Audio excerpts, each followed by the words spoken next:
Subscribe now and press the bell icon. Never miss an update. बोलिए प्रेम से श्री सद्गुरु महाराज की जय।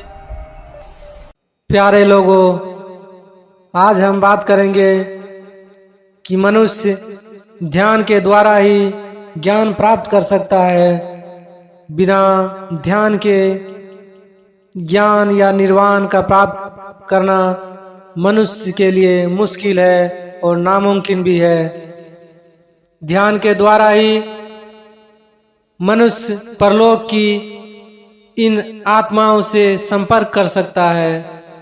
ध्यान द्वारा जब मन की गतियां शांत हो जाती है तो भीतर चेतना अपने पूर्ण ज्ञान के साथ प्रकट होती है।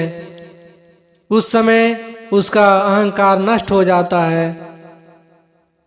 जिससे वह उस दिव्य चेतना का ग्राहक बन जाता है।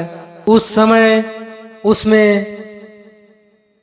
अतिनिद्रिय क्षमता एवं ज्ञान प्राप्त हो जाता है।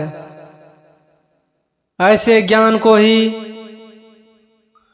अयोरूसे कहा जाता है, क्योंकि वह स्वयं का नहीं होता। ऐसी स्थिति गहरे ध्यान में उपलब्ध होती है। इस अतिनिद्रिय शक्ति से वह महानतम कार्य करने की क्षमता प्राप्त कर लेता है तथा उससे उच्च कोटि का ज्ञान प्रकट होता है। दुनिया के महानतम ग्रंथ ऐसी ही स्थिति में प्रकट हुई ज्ञान के आधार पर निर्मित हुए हैं, इसलिए इनको अयोरूसे कहा जाता है।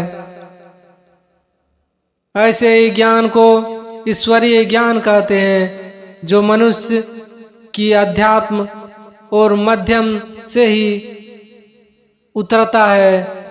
इसी को ईश्वरीय कृपा, ईश्वरीय ज्ञान, अतिनिद्रिय ज्ञान कुछ भी कह सकते हैं। सामान्य